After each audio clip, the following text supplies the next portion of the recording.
The world remembers Ingrid Bergman as more than a face on the silver screen.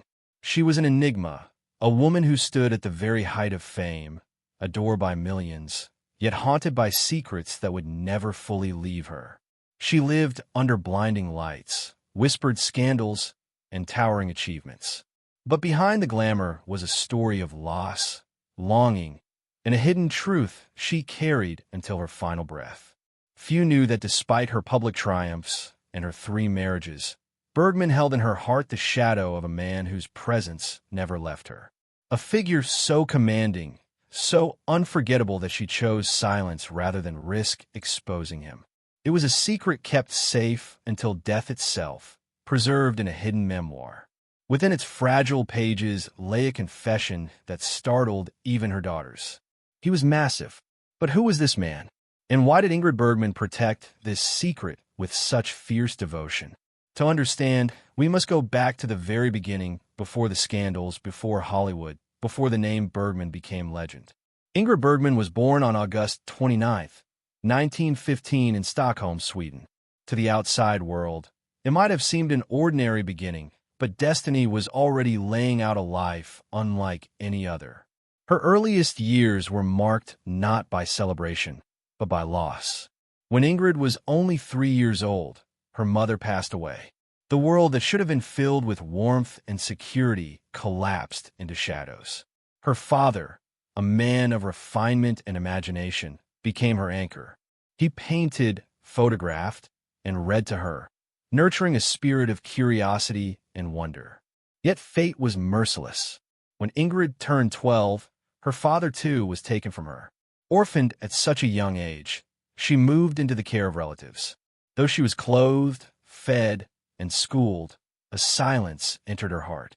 A shy, sensitive child, she often found refuge in the world she created for herself, pretending to be someone else, speaking lines from books, letting fantasy fill the void where family once stood. It was performance, not reality, that gave her solace. And slowly, the seed of an actress began to take root. At 17, Ingrid entered the Royal Dramatic Theatre School in Stockholm, a proving ground where talent was tested against discipline. The atmosphere was ruthless. Instructors demanded perfection. Critics waited for failure. And only the strongest survived. Yet Ingrid shone. Her beauty was striking, but not the polished, manufactured beauty that Hollywood often craved. She had a freshness, a naturalness, an unpolished glow that made her stand apart.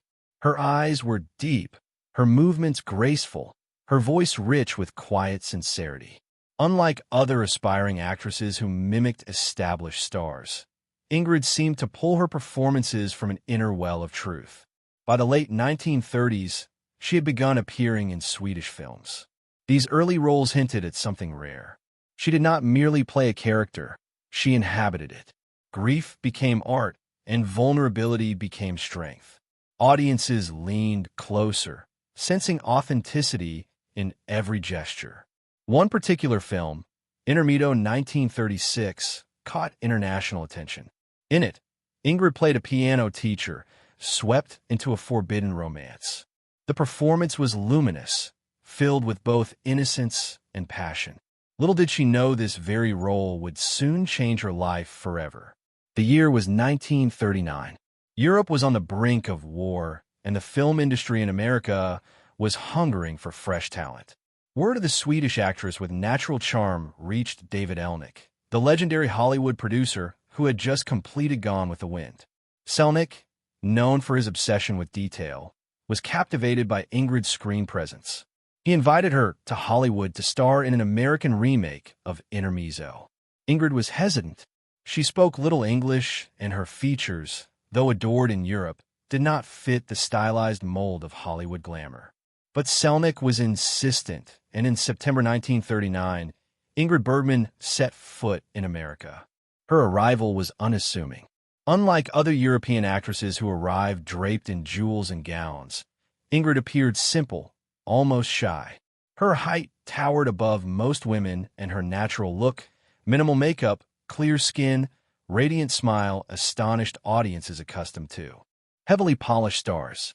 She was different and in being different, she became unforgettable. Intermito, a love story, premiered to rave reviews. Critics hailed her as a new kind of screen goddess. She was compared to no one because there had been no one quite like her before. Overnight, Ingrid Bergman became a sensation. Hollywood embraced Ingrid with open arms. Through the 1940s, she built an astonishing career that spanned genres and continents. She was luminous in Casablanca, 1942, where her chemistry with Humphrey Bogart became immortal. She was commanding in Gaslight, 1944, a performance that earned her the first of 3 Academy Awards. She was tender and haunting in The Bells of St. Mary's, 1945, beloved by audiences worldwide. In less than a decade, Ingrid had achieved what most could not in a lifetime. She was not just a star. She was an institution. Yet with glory came expectation. And with expectation came scrutiny. Every move was watched, every gesture analyzed. America loved her, but it also demanded perfection. And as the 1940s wore on, Ingrid would learn just how fragile that love could be. By the mid-1940s, Ingrid was at the height of her career. She had fame, wealth, and the respect of critics across the globe. But privately, shadows lingered. Her marriage to Dr. Peter Lindstrom, a conservative Swedish dentist, had begun to fray.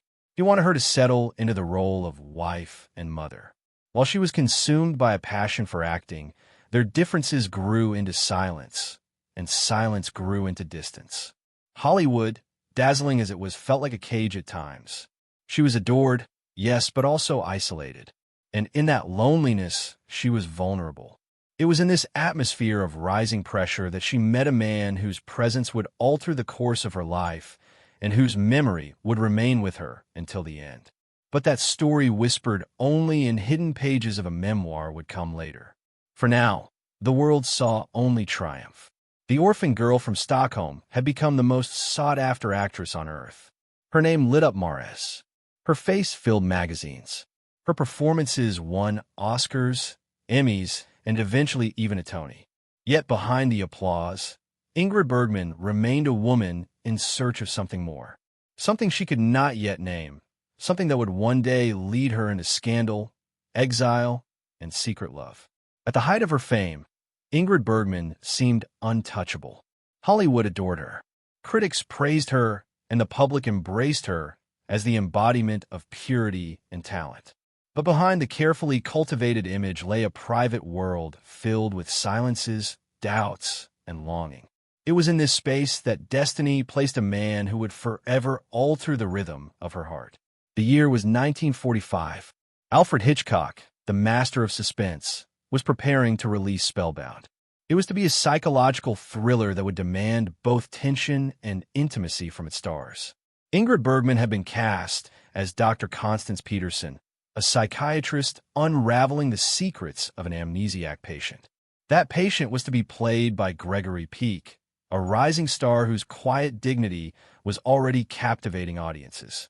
From the very first moment Ingrid met Gregory, she felt something beyond ordinary recognition. Later in her memoir, she would write the words that echoed through time. He was massive, but this was not a comment about size alone. To Ingrid, Gregory Peck carried an energy that filled the room before he even spoke. He was tall, yes, broad-shouldered, commanding, but it was more than that. His presence was magnetic, his gaze steady, his voice deep and resonant. She later recalled that when he extended his hand and said, "It's an honor to meet you, Ingrid," the world seemed to pause. There was no arrogance in him, no ostentation. He was calm, composed, and yet overwhelming. It was as if the weight of Rome's marble statues had been carved into human form, but softened by grace and humility. On the set of Spellbound, their connection was impossible to ignore. Scenes between them pulsed with a chemistry that blurred the line between acting and truth. Audiences, once the film was released, were convinced they had witnessed real love unfolding on the screen. And in many ways, they had. Ingrid found herself watching Gregory even when the cameras were not rolling. She forgot her lines, distracted by the quiet power he radiated. He too seemed drawn to her, though both were restrained by circumstances. At the time, Ingrid was still married to Peter Lindstrom, while Gregory Peak had only recently wed his first wife. Hollywood, dazzling as it appeared, was merciless in matters of scandal. An affair between two such luminous figures would have destroyed reputations overnight. And yet, the pull between them grew stronger with every passing day. Decades later, Gregory Peak himself admitted the truth. In an interview, he confessed gently, "I loved her, and I think that's enough. I was young. She was too. We bonded during those weeks of hard work." Their romance, brief though it was, unfolded quietly, away from the glaring eyes of cameras and gossip columns. After long days on set, Ingrid and Gregory would often walk home together.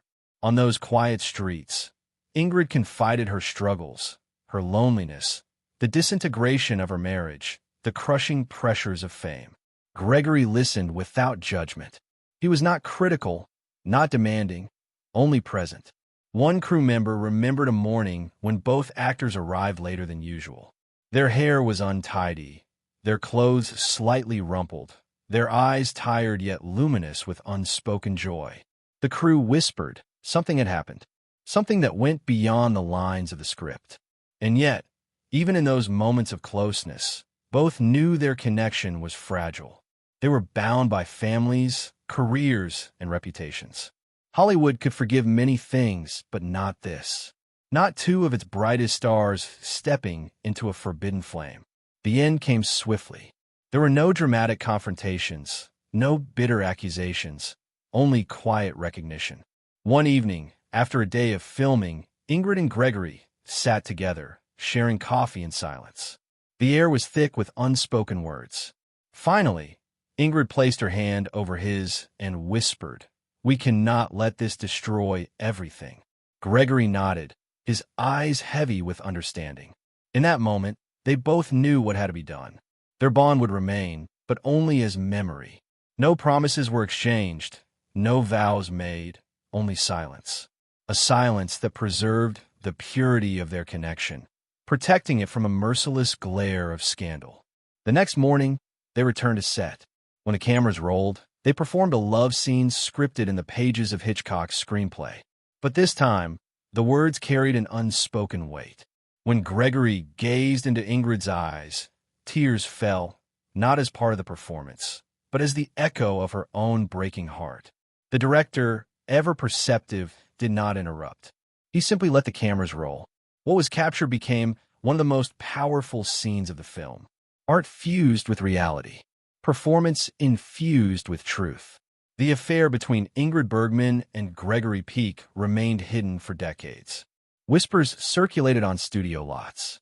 Rumors flickered in gossip columns, but nothing was ever confirmed. Both actors returned to their families, to their careers, to the demands of stardom. And yet within their hearts, the memory endured. Ingrid's memoir, discovered after her death, revealed just how deeply Gregory had touched her life. Her words were simple but profound. He was massive, massive in presence, massive in spirit, massive in the way he entered her life for only a brief moment, and yet remained with her until her final days. She carried him as a secret flame, a truth too fragile to expose, too beautiful to tarnish with gossip.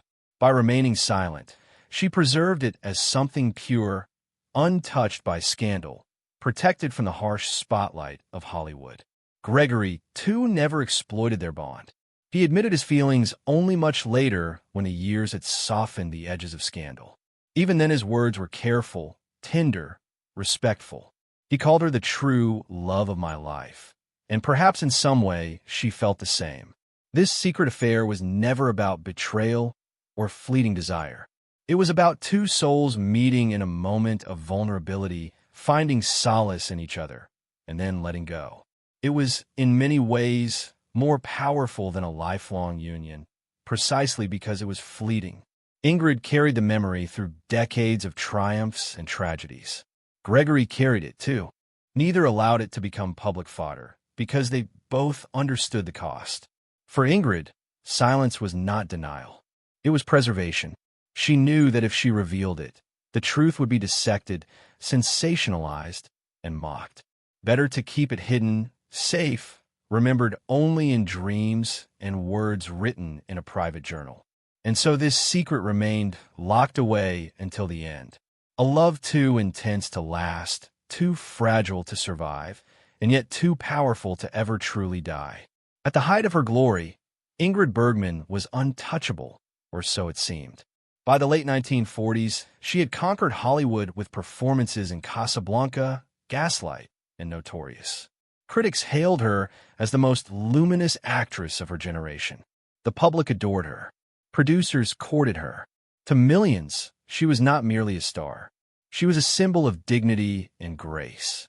But Hollywood crowns are fragile, and the very industry that lifts its idols to the heavens is just as quick to cast them down. For Ingrid, the fall came not through bad performances, but through a choice that defied convention. Her decision to love boldly, publicly, and without apology. The spark that set her world ablaze began innocently enough. In the late 1940s, Ingrid wrote a letter to Italian director Roberto Rossellini. At the time, Rossellini was celebrated for his groundbreaking work in Italian neorealism. His films, raw and unpolished, captured the struggles of post-war Europe with honesty Hollywood rarely dared to show. Ingrid admired his artistry. From across the Atlantic, she sent him a note expressing her desire to work with him. The words were simple. She longed to appear in one of his films. To her, it was the gesture of an artist reaching out to another. To history, it was the opening chapter of a scandal that would shake the world. Rossellini responded. Soon they arranged to collaborate on Stromboli 1950, a project set on a volcanic island in Italy. What began as artistic partnership quickly deepened into something more. Away from Hollywood's glittering studios, Ingrid found herself immersed in a different world. A world of raw landscapes, of ordinary people, of filmmaking stripped of glamour. And in Rossellini's presence, she felt alive in a way she had not for years. But there was one complication. Ingrid was still married to Dr. Peter Lindstrom, and Rossellini, too, was entangled in his own complex personal life. Their romance, once discovered, was labeled an outrage. In 1949, Ingrid discovered she was pregnant with Rossellini's child. The revelation detonated like a bomb in Hollywood. For the American public, who had embraced her as the epitome of virtue, this was unthinkable. The press descended with fury. Headlines branded her a hypocrite, a sinner, a fallen idol. The condemnation reached even the halls of the United States Congress. Senator Edwin C. Johnson of Colorado took to the Senate floor to denounce her as a powerful influence for evil. He called for her films to be banned, declaring her persona non grata in American culture. No other actress of her stature had ever faced such a public denunciation. Overnight, Ingrid Bergman transformed from America's sweetheart into its most scandalous exile. Hollywood closed its doors. Studios withdrew offers. Producers who once fought to cast her now distanced themselves. Her name, once synonymous with honor, was whispered with disdain. So Ingrid fled to Italy, to Rossellini, to the island landscapes of Stromboli. There she lived not as a goddess on a pedestal, but as a woman remaking her life from ashes. Her years with Rossellini were turbulent. They married and she bore him 3 children, twin daughters Isabella and Isit, and a son Roberto Jr., but the relationship was stormy, defined by passion as much as conflict. Rossellini was volatile, uncompromising, often careless with the devotion Ingrid gave him. For Ingrid, the cost was devastating. While she built a new family in Italy, she was estranged from her daughter Pia, the child for her first marriage. The world branded her a bad mother, accusing her of abandoning her child for scandalous love.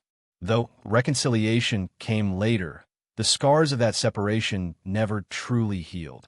To the American press, Ingrid had become a symbol of fallen virtue. She was the actress who had defied expectations, abandoned respectability, and pursued passion at any cost. Films she made with Rossellini, though daring in style, were dismissed by critics, further tarnishing her reputation. Ingrid had once been the most sought-after actress in Hollywood. Now, she was in exile, her career seemingly shattered beyond repair. For nearly a decade, she lived outside the system that had once celebrated her, cut off from the bright lights of Los Angeles. And yet, even in disgrace, there was a strange kind of freedom. Ingrid was no longer bound by the image studios crafted for her. She was living authentically, though painfully, as herself.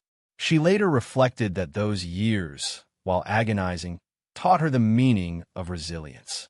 By the mid-1950s, the cracks in her marriage to Rossellini had widened beyond repair. Their union ended in divorce, leaving Ingrid once more adrift. She had endured exile, scandal, and separation, but she had also survived. Slowly, the world began to reconsider her. Time softened the outrage. Audiences remembered her talent, her luminous performances, the sincerity she brought to every role. In 1956, she made her triumphant return in Anastasia, a film about a woman rediscovering her identity after loss and disgrace. The parallels to her own life were unmistakable. For her performance, she won another Academy Award. Hollywood, once merciless, opened its arms again. The applause was thunderous, as though the years of exile had never happened. But Ingrid knew better. She knew that scars remained, even beneath ovations. The world had forgiven her, but the wounds of betrayal, of separation, of public vilification never fully faded. The Rossellini scandal marked Ingrid Bergman forever. It was the turning point when she ceased to be only a star and became something more complex. A woman who lived boldly, loved recklessly, and suffered the consequences. She was no longer the untouchable goddess Hollywood had once crafted. She was human, flawed, vulnerable, unafraid to risk everything for the fire of passion. And it was this humanity, paradoxically, that deepened her legacy. Audiences no longer adored her merely for her beauty. They admired her for her courage, even when it led her into ruin. She had faced the storm, survived exile, and clawed her way back to glory. But the scars of scandal were not the only trial she would face. Ahead lay an even more cruel test, not from Hollywood, not from society, but from her own body. By the late 1960s, Ingrid Bergman had weathered storms few could endure. She had known dazzling triumphs, endured public disgrace, and reclaimed her throne among cinema's greats. She had faced exile and returned stronger, bearing scars yet unbroken. But destiny was not finished testing her. The greatest trial of her life was not to come from scandal or whispers of gossip, but from her own fragile body. In the early 1970s, while performing in London in the play The Constant Wife, Ingrid discovered a lump in her breast. It was a moment of private terror, the kind no applause or award could soften. For a woman who had built her life on strength, grace, and endurance, the diagnosis of breast cancer was a cruel twist. Yet Ingrid did what she had always done. She faced it with quiet determination. She entered a London clinic in secret, undergoing surgery far from the gaze of the press. No headlines announced her illness. No tabloids speculated. She chose silence, not out of denial, but out of dignity. To her, illness was not a performance. It was a battle to be fought in solitude. But cancer is relentless. Even after the surgery, it returned, forcing her to endure treatment after treatment. Each time she returned to the stage or screen as if nothing had changed. But behind her radiant performances lay a private war. In public, Ingrid remained the picture of poise. She smiled for photographs, charmed interviewers, and carried herself with the same calm dignity that had made her beloved. Yet, those closest to her saw the toll. The pain was constant. Her lungs, weakened by illness, struggled for air. Her body, once tall and commanding, grew frail. Still, she refused to surrender. Acting was not just her profession. It was her lifeline. Through roles, she found the strength to keep living, to keep creating, to remain more than a patient defined by illness. Her final film roles carried a haunting resonance. In Ingmar Bergman's Autumn Sonata, 1978, she played a mother confronting years of estrangement and regret, a performance so raw that critics called it one of the greatest of her career. It was as though she had poured her own unhealed wounds into the role, turning pain into art. Even as her health deteriorated, Ingrid refused to retreat from her craft. In 1982, she took on her final role, Israeli Prime Minister Golda Meir, in the television drama A Woman Called Golda. Despite searing pain and physical weakness, she delivered a performance so powerful it earned her both an Emmy and a Golden Globe.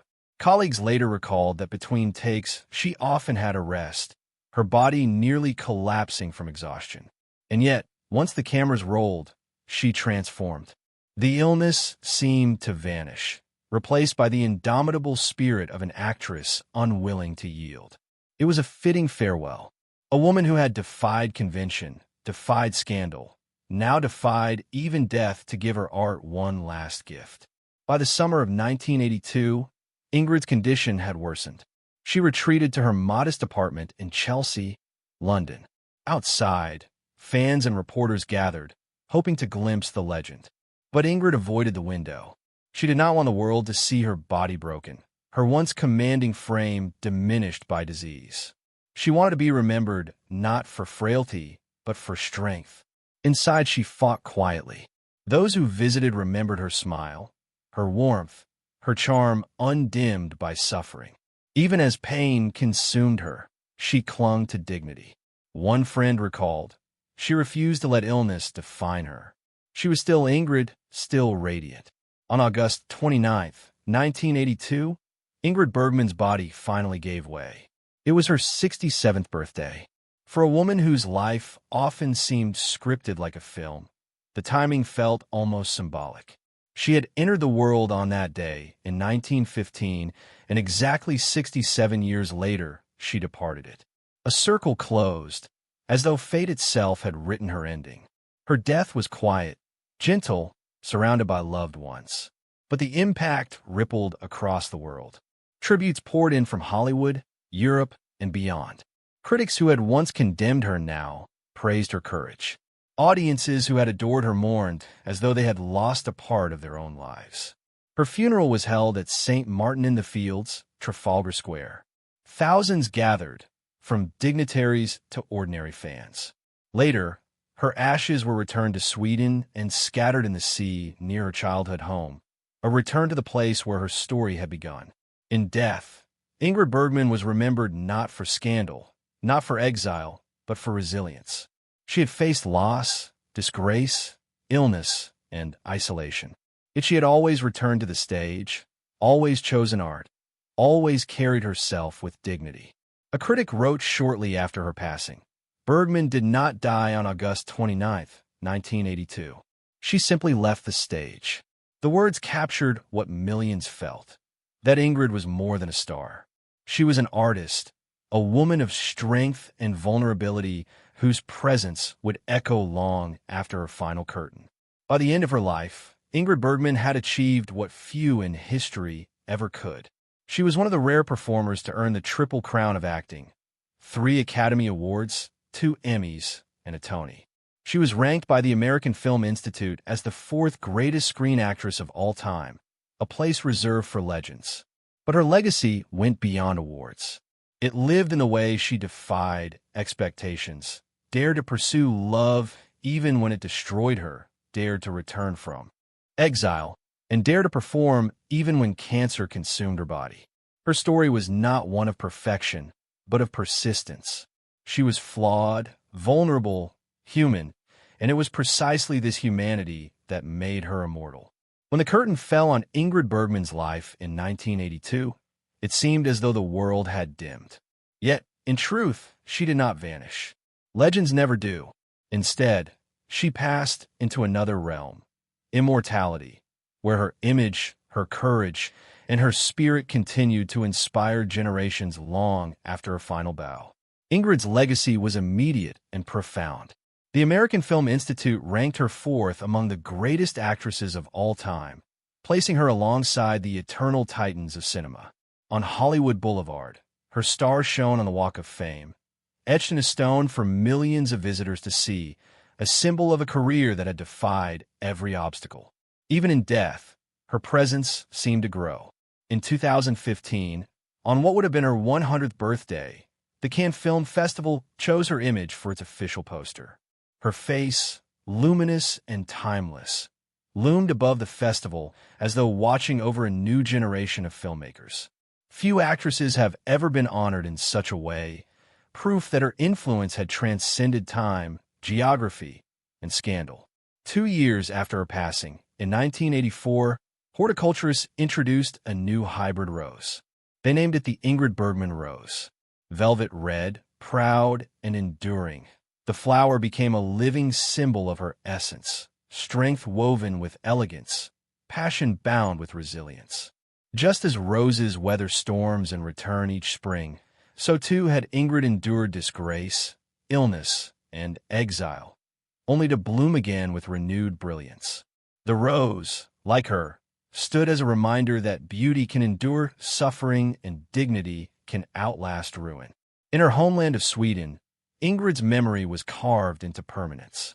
A statue of her now stands in Stockholm, gazing toward the horizon as if forever stepping into her next role.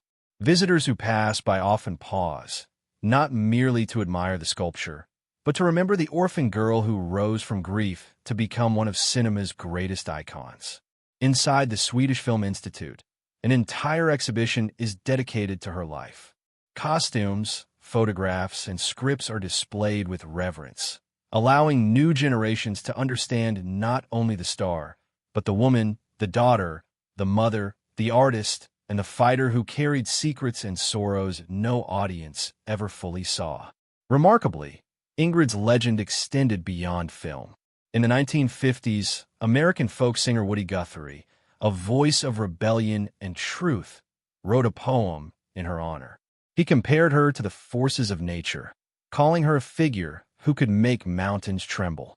He even invited her, in his verses, to make a film on Stromboli, the volcanic island where she had once lived with Rossellini. The poem, however, was never set to music during Guthrie's lifetime. It lay hidden among his papers, forgotten. Decades later, in 1998, the Mermaid Avenue Project resurrected it. Musicians Billy Bragg and Wilco discovered Guthrie's words, composed a melody, and released it as the haunting track Ingrid Bergman. The song, simple yet powerful, carried Guthrie's admiration into the modern age. Even those who had never seen Casablanca or Gaslight could feel her aura through the lyrics. It was proof that Ingrid Bergman had become more than a film star. She had become an enduring symbol in art, music, and memory. More than 4 decades after her death, Ingrid Bergman continues to appear in unexpected places. She has been referenced in novels, paintings, and even fashion. Artists have drawn on her image not just for her beauty, but for the strength it represented. She was not a porcelain doll, but a flame burning with vitality, even in her darkest moments. Young actresses study her films not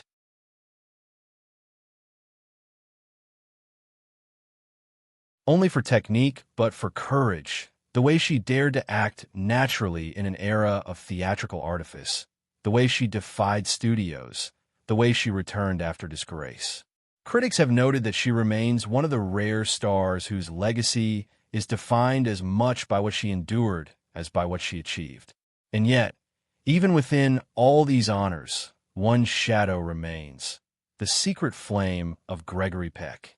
The words she left behind in her memoir still echo. He was massive.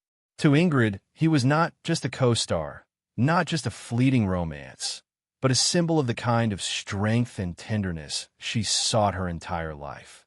Perhaps it was fitting that she never revealed the full truth while alive. Hollywood, with its insatiable hunger for scandal, would have dissected it, mocked it, cheapened it. By choosing silence, Ingrid preserved it as something eternal, a secret love untainted by gossip, carried with her into eternity. It remains one of the great mysteries of Hollywood's golden age, a bond hidden in shadows, revealed only when she was gone. And perhaps that is why it still fascinates us today. Ingrid Bergman's life reads like an epic script. An orphan girl in Sweden, a luminous star in Hollywood, a scandalous exile in Italy, a triumphant return to glory, a secret battle with illness, and a death that came on the very day of her birth. as if life itself had been staged for the cinema. She was a woman who dared to live fully, to risk everything for love, to defy expectations, to carry scars without shame. She was flawed, vulnerable, and human. And it was precisely this humanity that made her immortal. Today, when the lights fade in a theater and Casablanca flickers on the screen, audiences still feel her presence. When she turns to Humphrey Bogart and whispers, "We'll always have Paris," it is not just dialogue. It is history, memory, and eternity compressed into a single moment.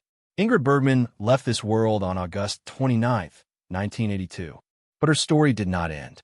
It lives in every performance, every rose that blooms in her name, every note of Guthrie's song, every tribute carved in stone.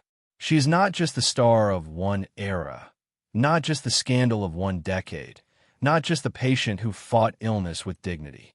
She is a flame for all time, proof that art can outlast shame, that courage can outlast death, and that even the most fragile secrets can echo louder than applause. As one critic once wrote, Bergman did not leave the stage. She only stepped into eternity. And so Ingrid Bergman remains eternal, luminous, unforgettable.